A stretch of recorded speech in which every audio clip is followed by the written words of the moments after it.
नमस्कार, जनता टीवी देख रहे हैं आप। आपके साथ मैं हूं अंजलि भंडारी और रुक करेंगे बिहार एक्सप्रेस की खबरों की ओर। बिहार चुनाव को लेकर बोले केंद्रीय गृह मंत्री अमित शाह। कहा, कांग्रेस लालू एंड कंपनी ने 70 साल धारा 370 बचाए रखी और पीएम मोदी ने की 2019 में खत्म सर्जिकल एयर और ऑपरेशन सिंदूर से पाकिस्तान को दिया जवाब। कश्मीर हमारा है या नहीं है? धारा 370 जानी चाहिए थी या नहीं जानी चाहिए थी? भाइयों बहनों, एक कांग्रेस पार्टी है लालू एंड कंपनी, धारा 370 को 70 साल से बचाकर बैठी थी।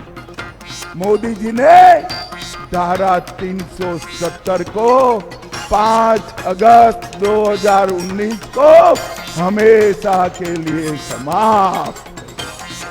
और भाइयों बहनों, इतना ही नहीं, एक जमाना था जब आतंकवादी भारत की भूमि को लहूलुहान कर चले जाते, कोई जवाब नहीं।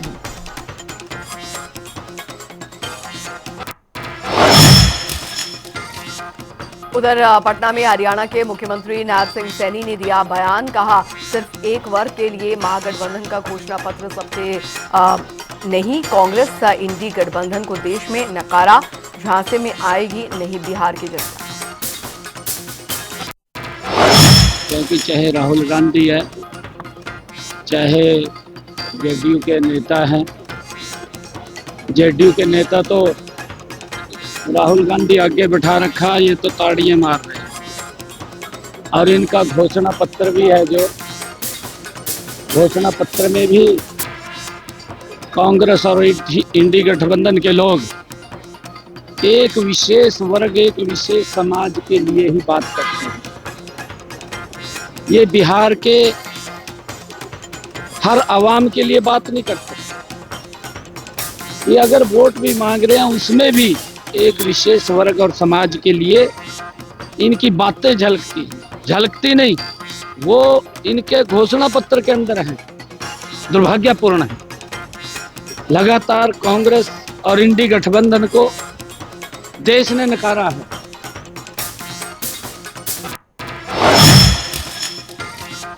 उधर सिवान में यूपी के मुख्यमंत्री योगी आदित्यनाथ का आरजेडी पर प्रहार। कहा, अब भी पार्टी श्री राम मंदिर का करती है विरोध। हम अपराध और अपराधियों पर रखते हैं जीरो टॉलरेंस।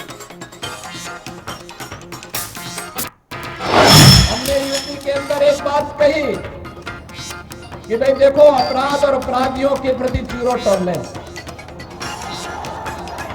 और जीरो टॉलरेंस के तहत आज आप देख रहे होंगे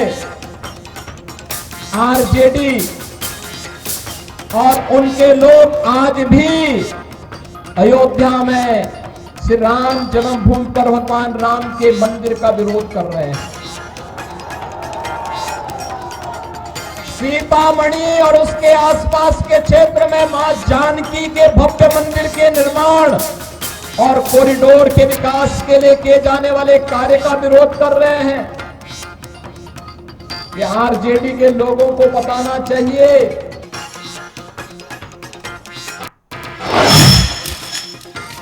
उधर पटना में निर्दलीय सांसद पप्पू यादव का प्रशांत किशोर पर हमला। कहा, 2 वोटर आईडी वाले पीके फर्जी आदमी हैं, दुनिया के सबसे बड़े नटवरलाल हुए साबित। भैया, हम तो कह रहे हैं कि फर्जी आदमी और दुनिया का सबसे बड़ा नटवरलाल। इससे बड़ा न कोई फर्जी है, न नटवरलाल है, न कोई फ्रॉड है। भैया, तो हम तो कह रहे हैं कि राहुल गांधी जी 4 सवा 2 दिन में कल, और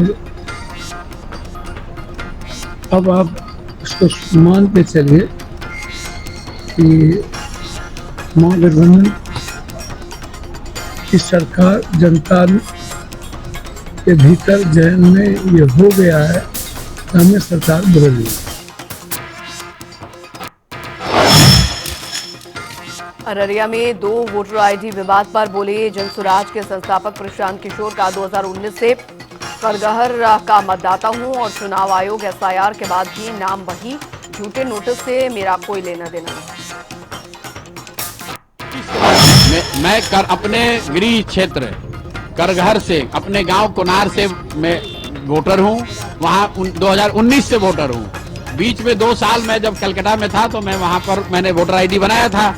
उसके बाद 2019 के बाद से 2021 के बाद से मैं अपना वोटर आईडी मेरा करगहर का है, इलेक्शन कमीशन ने दिया है। अभी इलेक्शन कमीशन ने कहा एसआईआर किए हैं, एसआईआर के बाद भी तो मेरा नाम यहीं पर है। तो अगर वो कह रहे हैं कि दूसरे जगह भी मेरा नाम है, तब तो पूरा एसआईआर क्यों करके सबको परेशान कर रहे थे? भाई आपने खुद से जांचा, खुद से देखा, जो इपिक नंबर है उसके आधार पर करगहर विधानसभा क्षेत्र के कोनार गांव में मेरा रजिस्ट्रेशन है। अब इलेक्शन कमीशन झूठ मूठ का इस पर कोई नोटिस जारी करेगा, उससे कोई लेना देना नहीं है। महागठबंधन द्वारा बिहार चुनाव 2025 के लिए अपना घोषणा पत्र जारी करने पर जनसुराज के संस्थापक प्रशांत किशोर पर दिया बयान। कहा ये लोगों को बेवकूफ बनाने का जरिया, लड़ाई के बीच एनडीए और जनसुराज। कोई फ्रंट नहीं है, वो मैनिफेस्टो वही है, लोगों को बेवकूफ बनाने का जरिया है ताकि लोगों को बेवकूफ बनाकर किसी तरह वोट लिया जाए। लड़ाई जनसुराज और एनडीए में है, महागठबंधन में नहीं।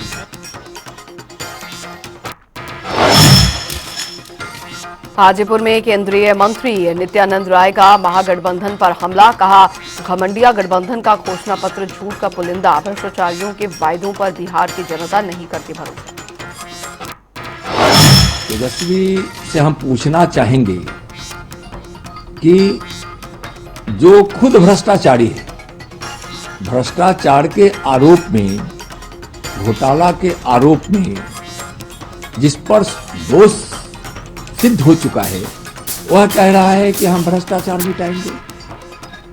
15 वर्षों के उस जंगल राज में भ्रष्टाचार, नरसंहार, जातीय उन्माद, घोटाला, अपहरण का उद्योग, सामूहिक बलात्कार और हत्या, इस प्रकार का जो तांडव तेजस्वी जी हुआ है, आप के शासनकाल में विकास कोसों दूर रहा है।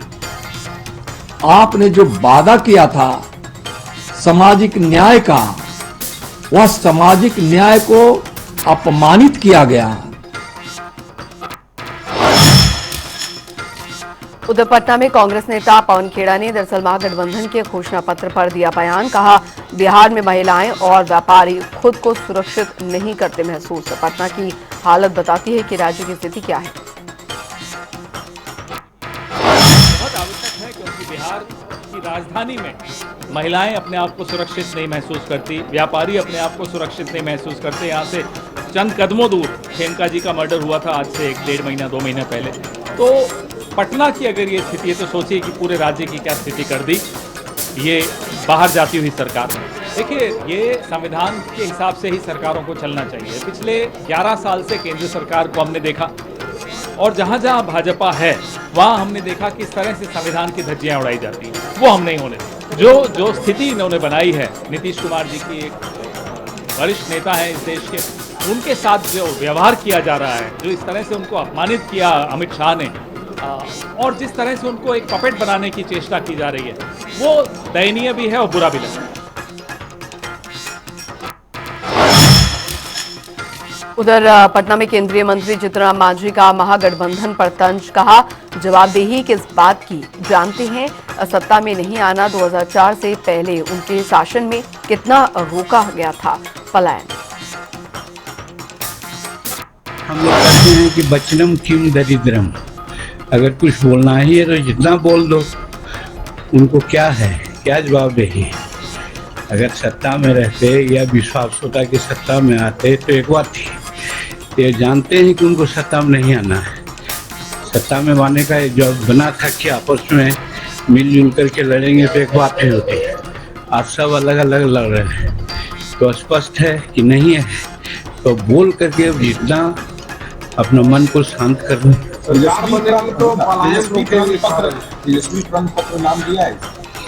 अब जो भी करने वही घोषणा पत्र बनती है, हम लोग तो यही जानते हैं। और प्रण पत्र बनावे चाहे जो बनावे उनकी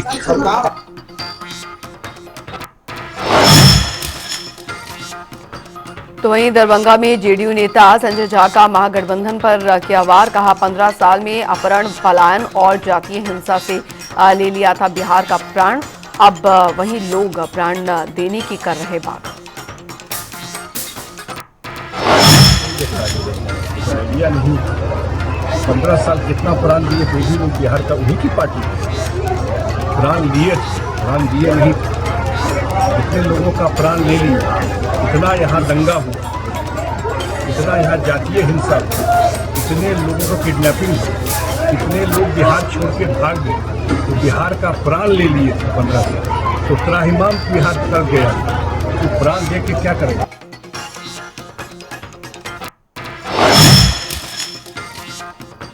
पटना में वीआईपी प्रमुख मुकेश सहनी का एनडीए पर साधा निशाना। कहा हम उनसे बेहतर, एनडीए ने अब तक मुख्यमंत्री उप मुख्यमंत्री का नाम नहीं किया तय, महाराष्ट्र की तरह दे सकते हैं फिर धोखा। समय के अनुकूल हम लोग चल रहे हैं और अभी उस पर हम आगे नुकसान ज़्यादा ना हो उस पर हम लोग काम कर रहे हैं। हमने कहा कि बहुत ऐसी जगह है कि फ़ायदा भी हो रहा है, लेकिन एंड ऑफ द जाके जो आप कह रहे हैं वो ऐसा नहीं होना चाहिए था। लेकिन जब 6-7 दल हो तो एक ही सीट पर 6 कैंडिडेट का डिमांड हो तो आगे पीछे हो जाता है। और सिर्फ मेरे गठबंधन में नहीं हुआ, सभी गठबंधन में हुआ। हम लोग तो बहुत हद तक बहुत आगे निकल गए। हम लोगों ने प्रेस कॉन्फ्रेंस करके डिप्टी सीएम का नाम भी घोषणा कर दिया, एनडीए में वो भी नहीं हुआ है। हम लोगों ने संकल्प पत्र भी जारी कर दिया, उनके इधर वो भी नहीं हुआ। उनके इधर कह रहे हैं कि सिर्फ नीतीश जी के नाम पे चुनाव लड़ेंगे और विधायक दल डिसाइड करेंगे सीएम कौन होंगे। जैसे महाराष्ट्र में शिंदे के नाम पे चुनाव लड़े, लेकिन चुनाव के बाद फडणवीस साहब को सीएम बना दिए गए। तो ये सब जिसके पास स्क्रिप्ट हो उससे तो हम बेहतर हैं। रहा कि थोड़ी बहुत अनबन हुए वो हमारे समय रहते सब चीज़ ठीक हो जाएगी।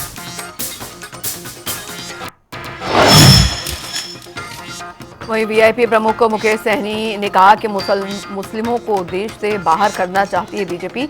उन्हें दर्द है कि एक अति पिछड़ा बन सकता है उप मुख्यमंत्री। हम सबको देंगे सम्मान। देखिए, सबसे पहली बात तो तकलीफ किस बात का है, उसको मुस्लिम से कोई तकलीफ नहीं है। वो तो मुस्लिम को हिंदुस्तान से बाहर भेजना चाहते हैं बीजेपी, ठीक है। वो उसको तो तकलीफ, पेट में दर्द ये है कि एक अति पिछड़ा मल्लाह का बेटा डिप्टी सीएम कैसे बन जाएगा, कैसे उनका नाम पे सहमति बन गया। वो तो फूट डालो राज करने वाला नीति अपना रहे हैं, वो भाई भाई में लड़ाना चाह रहे हैं। तो हमारे बिहार के मुसलमान भाई इतना नासमझ नहीं है। वो मजबूती से जो देश में भाईचारा को बिगाड़ने वाले लोग हैं, जो बिहार की तरक्की नहीं देखना चाहते, ऐसे लोगों को ख़त्म करने के लिए हम सब एक हैं। ये डिप्टी सीएम या सीएम हमारी जागीर नहीं है, एक व्यवस्था है। उस व्यवस्था के तहत हम उस पर बैठेंगे और राज्य की तरक्की के लिए काम करेंगे। इसके साथ ही पटना में वीआईपी के संस्थापक मुकेश सहनी ने दिया बयान। कहा हमारा विजन किया कॉपी, ना वृद्धा पेंशन पूरी दी, ना बिजली वादा। महागठबंधन की सरकार बनाकर हम अपने संकल्प करेंगे पूरे। हम लोग जो संकल्प ले रहे थे तो क्यों आपने पूरा किया? हमने कहा था वृद्धा पेंशन बढ़ाएंगे, 400 से 1500 करेंगे, आपने 1100 किया है। हमने कहा था 200 यूनिट बिजली फ्री करेंगे, आपने 125 का आपने कर दिया। हमने माय बहन को हमने मान योजना के तहत 2500 रुपया देने का निर्णय लिया, आपने 10,000 रुपया बांट दिया। तो आप कैसे हमारा फॉल्स होगा? आपके पास अपना सोचा विजन नहीं है, आप हमारे विजन को कॉपी आप कर रहे हैं और आप कह रहे हैं फॉल्स है। आप बोलिए कि आप नहीं कर सकते, इसलिए आप कुर्सी छोड़िए और निश्चित तौर पे जो हमने संकल्प लिया वो हम पूरा करेंगे। हम सरकार बनाते हैं। यादव ने कहा है कि अमित शाह के साथ मिलकर पदाधिकारी चुनाव में गड़बड़ी करने की कोशिश कर रहे हैं। जी हाँ, ये हम लोगों को जानकारी मिल रहा है, लेकिन हम वही अधिकारी से कहेंगे कि आप बाबा साहब भीमराव अम्बेडकर के संविधान को मानने वाले लोग हैं। आप लोकतंत्र को जिंदा रखिए। लोकतंत्र में जनता मालिक है, जनता के अनुकूल आप काम कीजिए।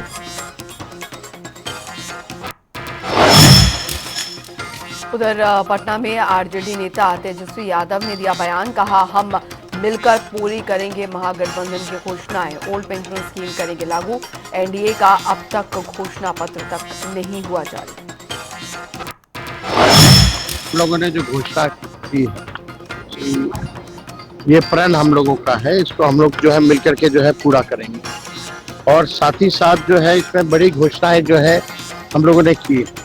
अब देखिएगा, संविदा कर्मी, आउटसोर्सिंग कर्मी, कर्मचारियों को तो हम लोग जो है स्थायी करेंगे। साथ ही साथ ओपीएस जो है, ओल्ड पेंशन जो स्कीम जो था, वो जो है हम लोग लागू करने का काम करें। और खास तौर पे पत्रकार भाइयों के लिए कमिश्नरी वाइज जो है, प्रमंडलीय वाइज प्रेस क्लब जो है वो बनाया जाएगा। और उसके बाद जो है लोगों के लिए पत्रकार हॉस्टल का भी निर्माण जो है हम लोग जो है कराने का काम करेंगे। तो इसमें आप देखिएगा हर एक चीज सब लोगों के लिए है।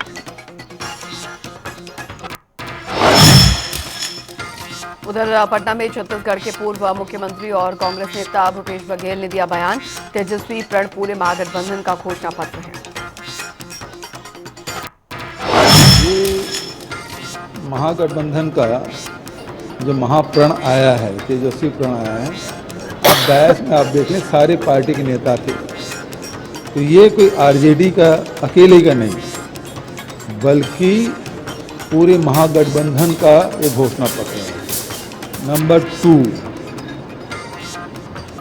जितने भी हम लोगों ने घोषणाएं की वो सबको हम लोगों ने पूरा किया है। जहाँ जहाँ जिन राज्यों में हमारी सरकारें है या पहले भी थी, वहाँ हम लोगों ने पूरा किया है। तो अविश्वास करने का सवाल ही नहीं उठता, क्योंकि भारतीय जनता पार्टी। पटना में बीजेपी नेता योगेंद्र चंदौलिया ने दिया बयान। कहा, महागठबंधन का घोषणा पत्र झूठा और अव्यवहारिक नौकरी देने में अक्षम बिहार की जनता जंगल राज नहीं, मोदी नेतृत्व वाली चाहती है एनडीए सरकार। ये घोषणा पत्र है सरासर झूठा, जमीन पर उतर नहीं सकता, झूठे वायदे करने के अंदर माहिर है लालू यादव और उनके पुत्र। ना वो नौकरी दे सकते, नौकरी का उनका एक उदाहरण सब लोगों को मालूम है, रेलवे भर्ती घोटाला, लोगों से पैसे लिए थे। कुल मिलाकर केवल झूठे वायदे पर वो सरकार लाना चाहते हैं। लोग जंगल राज से परेशान थे। लोगों के दिमाग में ये है कि नरेंद्र मोदी जी के नेतृत्व में एनडीए की सरकार दोबारा बनानी है। जो कमिटमेंट नरेंद्र मोदी की सरकार करती है वो पूरा करती है। बिहार का इंफ्रास्ट्रक्चर जो जितना मोदी जी के, नीतीश कुमार जी की सरकार में हुआ है उतना कभी नहीं हुआ। लोग तेजस्वी यादव की बातों में आने वाले नहीं हैं।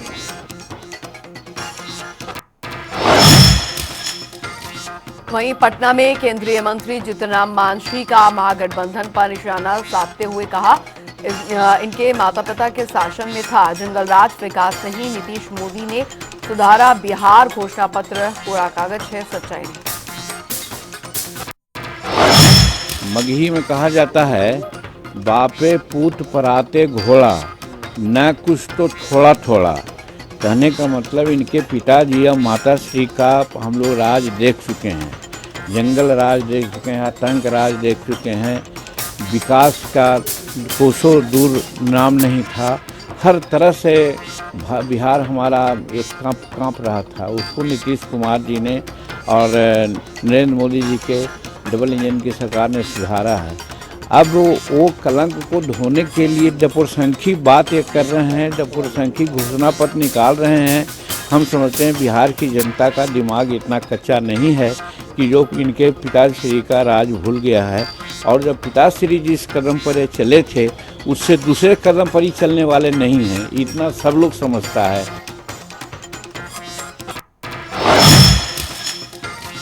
उधर पटना में बिहार कांग्रेस प्रभारी कृष्णा अल्लावरू ने दिया बयान। कहा, महागठबंधन का एजेंडा जनता के मुद्दों पर केंद्रित। एनडीए के पास न चेहरा है न प्लान, सिर्फ कर रहे नकारात्मक राजनीति।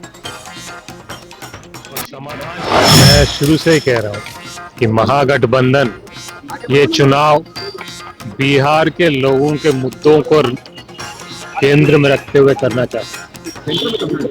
मुद्दा के आसपास समाधान, और समाधान के लिए हमारा मैनिफेस्टो है, हमारा एजेंडा है, लोगों के लिए विजन है। तेजस्वी जी भी ये बार बार बोलते हैं, हमारे पास प्लान भी है बिहार को बेहतर बनाने के लिए, हमारे पास टीम भी है।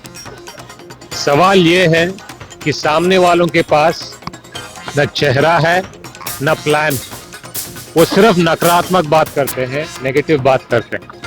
हम ये के बता रहे हैं कि बिहार के महिलाओं को क्या मिलेगा, युवाओं को क्या मिलेगा, किसानों को क्या मिलेगा, मजदूरों को क्या मिलेगा, नौजवान को क्या मिलेगा।